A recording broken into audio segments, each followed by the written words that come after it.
देखेंगे परमुटेशन। क्या देखेंगे वो? परमुटेशन। जैसे अभी हम लोग ने देखा था सिलेक्शन इसके पहले कि परमुटेशन कॉम्बिनेशन में क्या डिफरेंस है, कैसे काम कर रहा है, क्या होता है, मल्टीपल रूल क्या है, प्लस रूल क्या है, फंडामेंटल्स ऑफ काउंटिंग क्या है। अभी हम लोग देखेंगे वो जो देखने वाले हैं उसका नाम है बेसिकली परमुटेशन। क्या नाम है? परमुटेशन। देखते हैं।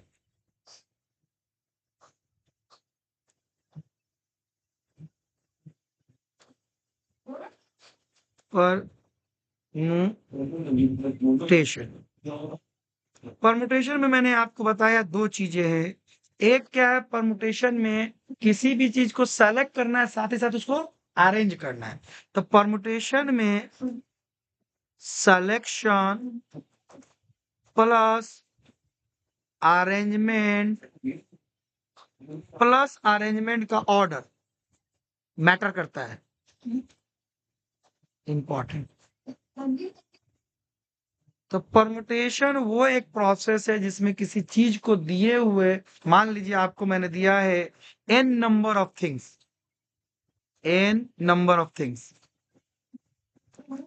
उसमें से मैंने बोला है या तो पूरा एन सेलेक्ट कीजिए और उसको अरेंज कीजिए, या आर सेलेक्ट कीजिए और उसको अरेंज कीजिए। जिसमें से आप आर सेलेक्ट कर रहे हैं और उसको अरेंज कर रहे हैं, और अरेंज करते वक्त आप ऑर्डर का ध्यान रख रहे हैं, तो दिस इज कॉल्ड परमुटेशन। कोई दिक्कत की बात नहीं। तो अगर परमुटेशन क्या होता है? ईच ऑफ डिफरेंट अरेंजमेंट, हर अलग अलग अरेंजमेंट, क्योंकि इसमें ऑर्डर मैटर करता है इसलिए अरेंजमेंट डिफरेंट हो जाता है। Each of different arrangement. तो परमुटेशन को अगर आप स्टेटमेंट लिखना चाहेंगे, समझना चाहेंगे, तो परमुटेशन क्या है? मान लीजिए आपके पास n number of different thing है, इसमें से या तो आप एन सेलेक्ट करते हैं या तो आर सेलेक्ट करते हैं, यानी टोटल सेलेक्ट करते हैं या कुछ पार्ट सेलेक्ट करते हैं। सेलेक्ट करते हैं तो पहला आपको क्या करना है? इसमें सेलेक्ट करना है। तो फर्स्ट आपको सेलेक्ट करना है, फिर इस आर को अरेंज करना है, सेकेंड अरेंज करना है, थर्ड अरेंज करते वक्त ऑर्डर को ध्यान में रखना है, अरेंज करना है और ऑर्डर को ध्यान रखना है। तो ये कहलाएगा परमुटेशन। तो इसका स्टेटमेंट अगर देखेंगे, ईच ईच बता दो, ईच ऑफ द, मैम ठीक है, हाँ each of different, each of different, कोई दिक्कत नहीं, अरेंजमेंट, हर अलग अलग अरेंजमेंट, हर अलग अलग अरेंजमेंट। अरेंजमेंट का मतलब आप ए बी एक अरेंजमेंट है, बी ए है, नेहा गए बाहर, बाबू कहाँ गए? ए बी, हाँ ए बी और बी ए, ये दोनों क्या है? Different arrangement. ए बी और बी एक different arrange which can be made by taking, ये arrangement which can be made, ये अरेंजमेंट बनाया जा सकता है, मेड सम कुछ, और ऑल ऑफ एन नंबर, यानी आपके पास जो एन नंबर है या तो वो पूरा एन नंबर ले लीजिए या आर नंबर उसमें से लीजिए, या तो कुछ नंबर लीजिए या तो पूरा नंबर तो लीजिए, अरेंज कीजिए, पहले सेलेक्ट कीजिए फिर अरेंज कीजिए और ऑर्डर का ध्यान रखिए। कोई दिक्कत की बात नहीं, कोई दिक्कत की बात। नंबर ऑफ थिंग,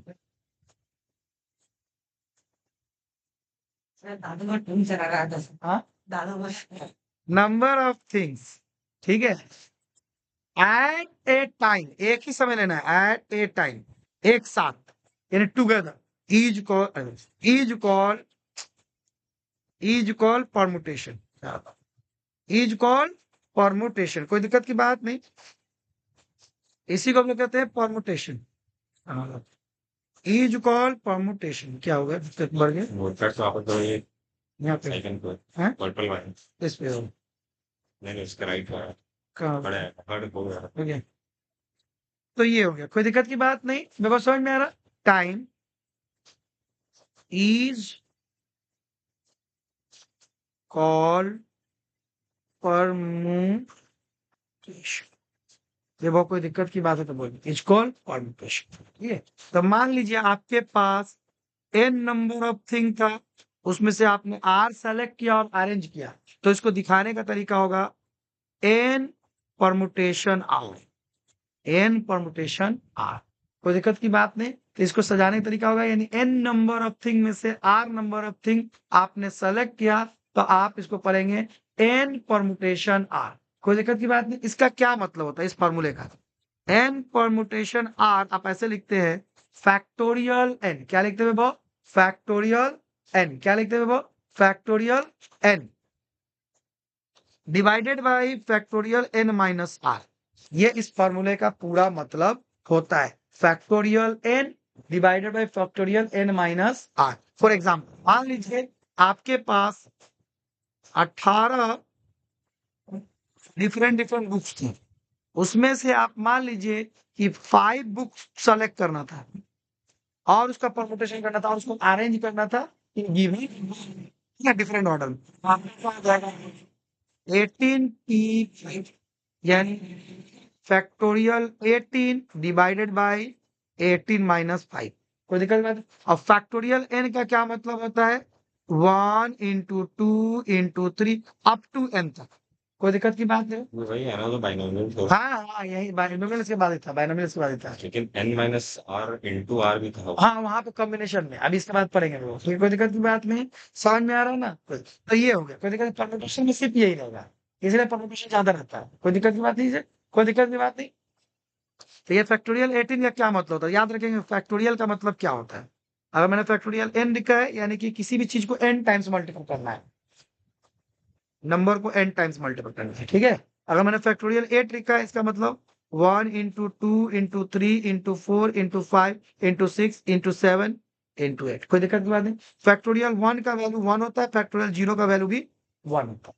कोई दिक्कत की बात? अच्छा, मैंने ऐसे लिख दिया अगर फैक्टोरियल एन, तो आप इसको ऐसे भी लिख सकते हैं। एग्जाम्पल पहले इधर देख लीजिए, मैंने ऐसे लिख दिया फैक्टोरियल 8, तो आप ऐसे भी लिख सकते हैं 8 फैक्टोरियल 7, ऐसे भी लिख सकते हैं। एक बाहर निकालिए, बाकी अंदर कर दीजिए बड़ा नंबर को। आप ऐसे भी कर सकते हैं 8 7 फैक्टोरियल 6, ऐसे भी कर सकते हैं। कोई दिक्कत की बात नहीं। तो अगर मैंने फैक्टोरियल एन लिखा, तो आप ऐसे लिख सकते हैं, एन बाहर निकालिए, n minus 1 factorial n minus. आप ऐसे भी कर सकते हैं एन एन माइनस 1 अंदर में फैक्टोरियल एन माइनस 2। बात समझ में आ रहा? तो ऐसे भी आप कर सकते हैं। तो ये है परमुटेशन का वैल्यू। कोई दिक्कत की बात है तो वैभव बोलिए, समझ में आ रहा है मेरी बात को?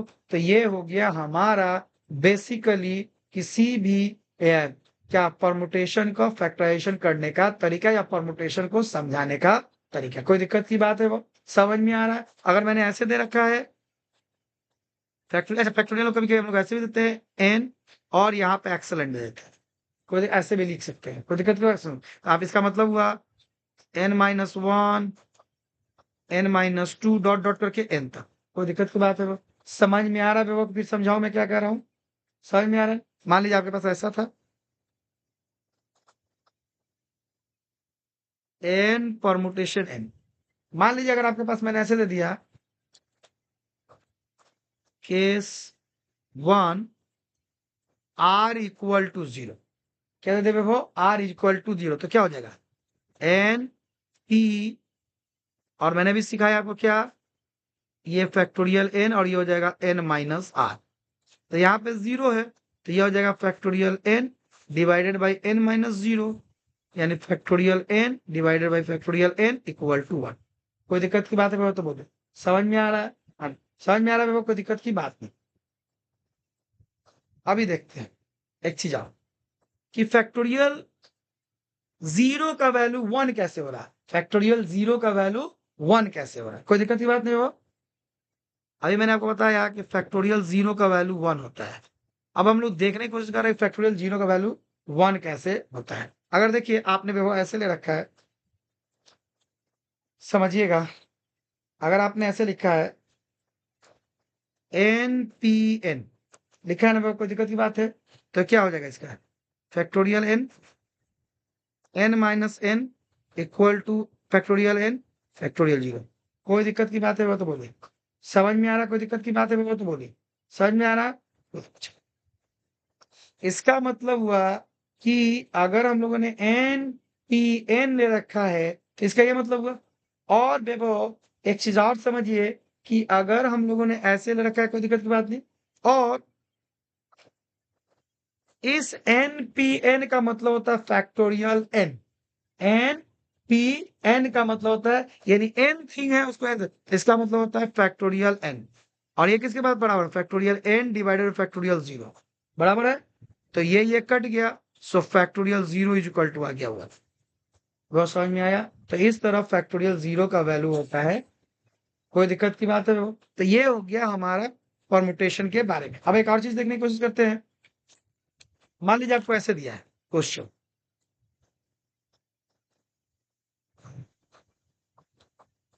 एग्जाम्पल 1। आपको मान लीजिए क्वेश्चन ऐसे दिया है, पी परमुटेशन आर ऐसे दिया है। कोई दिक्कत की बात? इज इक्वल टू, और कह रहा है कि आर इज इक्वल टू वाट निकालिए। कोई दिक्कत की बात नहीं वो। तो अभी हमने सिखाया, आपका फॉर्मूला क्या था, means n P r is equal to factorial n n minus r. कोई दिक्कत की बात नहीं। तो आप ऐसा लिख सकते हैं 12 P r equal to factorial 12 minus r. कोई दिक्कत की बात नहीं। और इतना इज इक्वल टू क्या दिया है वो आपको? कोई दिक्कत की बात है भाई तो बोलिए, समझ में आ रहा है ना? तो आप इसके जवाब लिख सकते हैं 1 2 3, ऐसे जवाब फैक्टोरियल 12। कोई दिक्कत की बात है भाई तो बोलिए, समझ में आ रहा है वो? कोई दिक्कत की बात नहीं। तो इसके जवाब आप लिख सकते हैं फैक्टोरियल 12 माइनस आर। कोई दिक्कत है वो तो बोलिए, ठीक है। अच्छा, अब मुझे चाहिए किसी तरह ऊपर में अगर ऐसा कुछ मिल जाए तो मेरा काम हो जाएगा। तो मैं ऐसे लिख सकता हूँ, देखिएगा, फैक्टोरियल 12 इंटू फैक्टोरियल 10 11 इंटू 10, अंदर में फैक्टोरियल 9। जब मैं 12 इंटू 11 करूंगा तो 132 आ जाएगा। फिर इसको 10 से मल्टीप्लाई कर दूंगा तो आ जाएगा 1320। कोई दिक्कत की बात है वो? ये आ गया मेरा।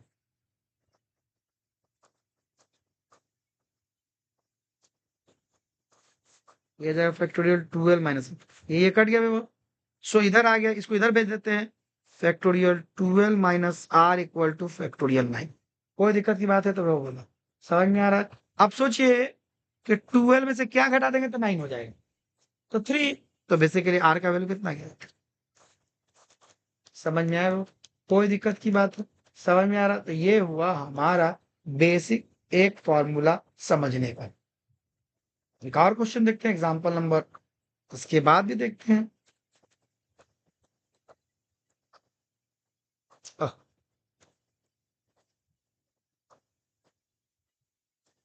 एग्जाम्पल 2 देखते हैं। अगर आपके पास ऐसा है, बोला कि एन का वैल्यू निकालिए, n P 13 ratio n plus 1 P 12 equal to 3/4। कोई दिक्कत की बात नहीं हो। आप क्या कर सकते हैं, इसके जगह पे आप लिख सकते हैं फैक्टोरियल एन, यहां लिख सकते हैं factorial n minus 13 ratio factorial n plus 1, यहां लिख सकते हैं factorial n plus 1 minus 12 equal to 3/4। कोई दिक्कत की बात नहीं। देखो फिर इसको खेल खेलिए, इसमें से फैक्टोरियल एन, ये हो जाएगा फैक्टोरियल एन माइनस 13 रेशियो, अगर यहाँ से n प्लस 1 बाहर निकाल लेते हैं तो अंदर में बच जाएगा फैक्टोरियल n। कोई दिक्कत की बात नहीं। एक पीछे वाला जैसे से बाहर निकाल देंगे, एक पीछे वाला घटता जाएगा, ठीक है। यहाँ से आपका हो गया n माइनस अलग, कोई दिक्कत की बात है? और ये आ गया 3/4, n कट गया। कोई दिक्कत की बात है वो? फिर आपके पास आया n माइनस 13, फिर यहाँ पे देखते हैं n प्लस 1। यहाँ से अगर मैं n माइनस 11 बाहर निकाल लेता हूँ, n माइनस 12 बाहर निकाला तो अंदर में बच जाएगा n माइनस 13। कोई दिक्कत, ये रेशियो है, गलती से याद रखिएगा, 3/4। कोई दिक्कत की बात है? ये वाला और ये वाला पे वो टाटा फिश, कोई दिक्कत की बात है वो? समझ में आ रहा है? कोई दिक्कत की बात नहीं। अब इसको हम लोग आगे प्रोसीड करेंगे, क्या करेंगे वो? प्रोसीड करेंगे, कोई दिक्कत की बात नहीं। यहाँ पे आ गया 1 ratio n plus 1 divided by n minus 1 l minus 11 n minus 12 3/4। पलटी करेंगे, ऊपर वाला नीचे, नीचे वाला इधर हो जाएगा, क्योंकि यहाँ पर रेशियो है। कोई दिक्कत की बात नहीं। तो ये हो जाएगा n minus 11 n minus 12 n plus 1 is equal to 3/4। फिर इसको जो सिंपल फॉर्मूला से आप सॉल्व करते हैं, ये करके आएंगे, जो सॉल्व होगा जैसे करते हैं करेंगे, तो हम लोग करने की कोशिश करते हुए वो ऊपर वाला अगर मल्टीपल कर देते हैं तो कुछ ऐसा आ जाएगा, एन स्क्वायर माइनस हम लोग का आ जाएगा, कितना आ जाएगा वो, मैंने ठीक किया गलत कर दिया, अच्छा ठीक है, इसको अगर मैं मल्टीपल करता हूँ और इसको ऐसे करता हूँ, एन माइनस 11 एन माइनस 12, तो एन से करूंगा तो मैं तक कितना आ जाएगा, एन स्क्वायर, फिर इससे करूंगा माइनस 12 एन, फिर इससे करूंगा माइनस 11 एक्स, इससे करूंगा 132 प्लस में, कोई दिक्कत की बात है, ये हम लोग का आ जाएगा एन प्लस 1 3/4, फिर इसको सॉल्व करूंगा तो एन स्क्वायर 23, ठीक है, n plus 132 divided by n plus 1 3/4, इसको इधर मल्टीपल कर दूंगा, इसको इधर कर दूंगा, ठीक है भैया, कोई दिक्कत की बात नहीं। तो ऐसे जब हम लोग करेंगे तो कुछ ऐसा कुछ आ जाएगा, पता नहीं कहीं गलती कर दिया है क्या वो मैंने कोई मल्टीपल करने में, नहीं ठीक ही तो किया है मल्टीपल, ठीक है, कोई दिक्कत की बात नहीं है, ठीक ही मल्टीपल किया है, ठीक है। तो इसको जब मैं एडजस्ट करूंगा, ये सब करके कुछ लाऊंगा, तो मुझे मेरे पास कुछ ऐसा आ जाएगा 4n square minus 95n plus 525 equal to 0। अब इसको फैक्टराइज करूंगा, उसका वैल्यू निकालूंगा, तो मेरा फैक्टराइजेशन करने पर n minus 15 4n minus 35 equal to 0। आप फैक्टराइज कर लीजिएगा, वो ठीक है, फैक्टराइज नहीं कर रहा हूँ, तो n minus 15 equal to 0, 4n minus 35 equal to 0, so यहाँ से n का वैल्यू आ जाएगा 15, यहाँ से n का वैल्यू आ जाएगा 35/4, ये वैलिड नहीं है क्योंकि n जो है इंटीजर होता है, तो ये वैल्यू वैलिड नहीं है, तो सिर्फ ये वैल्यू हम लोग का आ जाएगा, समझ में वो। तो इस तरह से हम लोगों ने परमुटेशन को देखा और समझा। इसमें जो परमुटेशन देखा, इसमें कोई रिस्ट्रिक्टेड पाथ नहीं है, ऐसा नहीं है कि इसको इसको करना है, इसको नहीं करना है, इसको ऐसे करना है, इसको ऐसे करना है, ऐसा कुछ नहीं है। तो ये आ गया हमारा परमुटेशन के बारे में समझ में हम लोग को आया, कोई दिक्कत की बात नहीं। तो यहाँ तक हम लोगों ने देखा।